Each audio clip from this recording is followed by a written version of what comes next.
Being a National Trust member gives one the opportunity to wander around some of the most magnificent castles, stately homes and other locations of historic interest and beauty that you will find anywhere in the British Isles. We'll take a look here at just a few, though not at the characteristics and aspects that each is commonly known for, but rather at some of the more quirky features and viewpoints you might come across when you visit these locations.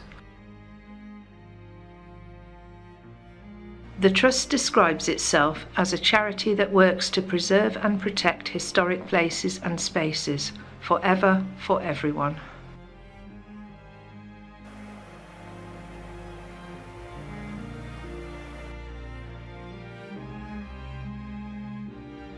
The first Trust property we'll look at is Penrhyn Castle, which overlooks the Menai Straits in North Wales.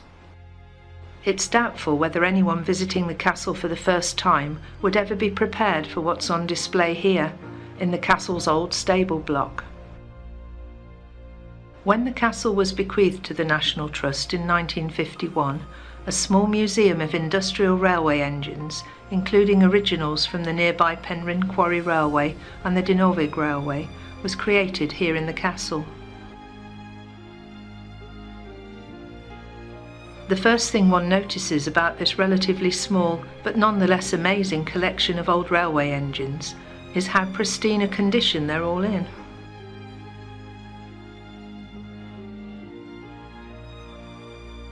The collection is almost justification in itself for visiting the castle, but it's in stark contrast to the lavish furnishings, ornaments and decorations found elsewhere at Penrhyn.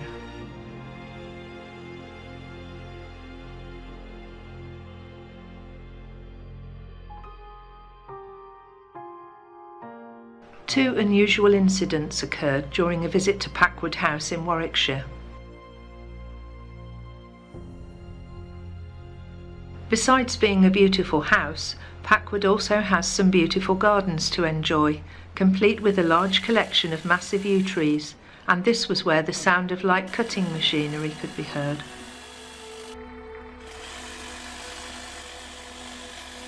According to legend, the famous yew trees at Packwood represent the Sermon on the Mount and are over 350 years old. A phased programme of rejuvenation to secure the future of this iconic topiary garden is underway, and because they're very fragile, the gardens sometimes have to be closed to protect the trees.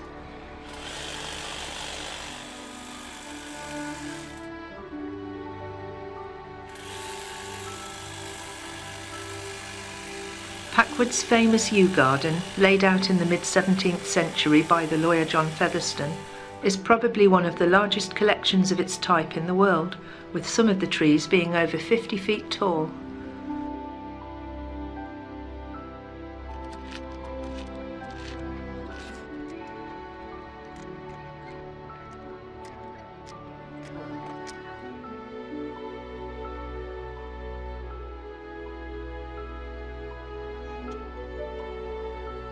After looking round the gardens, a tour inside the house provided something else not normally witnessed on National Trust visits, and again the sound of a small motor buzzing away could be heard. An ancient clavichord was found to be undergoing some meticulous TLC from a specialist team.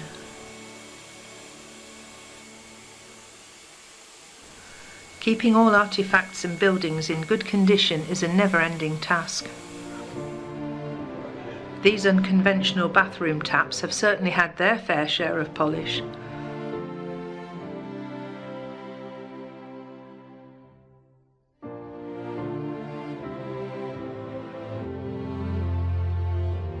Bodnant Garden is one of the most spectacular and admired in Britain. It was voted the winner of the National Trust Gardens Award by Trust members and visitors, and separately it was voted the favourite garden in the country by Daily Telegraph readers. It was created by successive generations of the McLaren family, but was primarily the creation of Henry McLaren, the second Lord Aberconway, who gave it to the National Trust in 1949. Possibly the highlight of the year at Bodnant is the blooming of the Laburna March in May to June, certainly not something to be missed.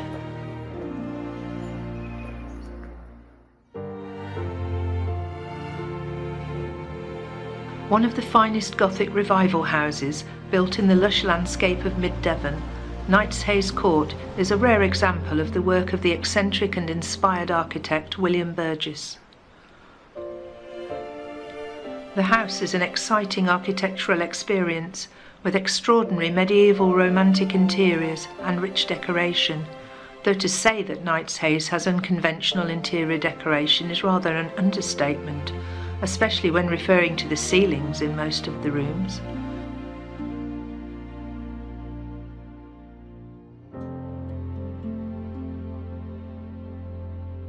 On arriving at Killerton, house martins can occasionally be seen swirling round the building, not something mentioned in the National Trust guidebook.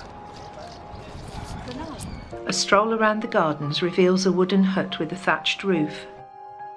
Complete with its own stained glass window, Sir Thomas Ackland had had it built as a summer house for his wife Lydia, but it was later named the Bear Hut, after their grandson used it to house a pet bear that he'd brought over from Canada.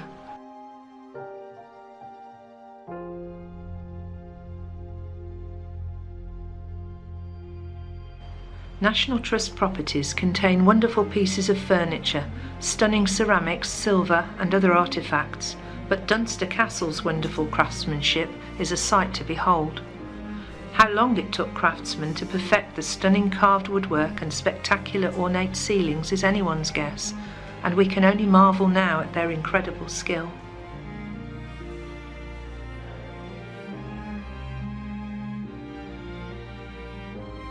Dunster Castle overlooks the Bristol Channel and also has sweeping views over Exmoor, but immediately below it is the medieval village of Dunster. With its yarn market, tithe barn and a wealth of listed buildings, Dunster is a favourite destination for many tourists.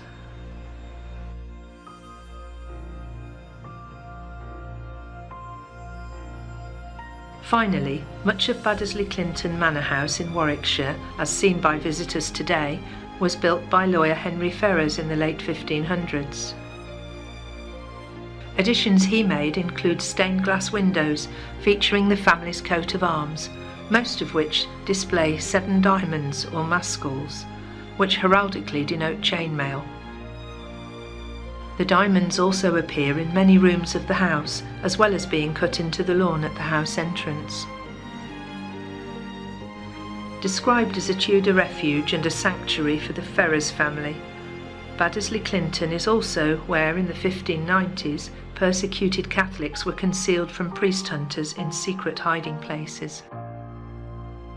So when you next visit a National Trust property, look out for the unexpected, the unusual, the quaint, the bizarre and the eccentric.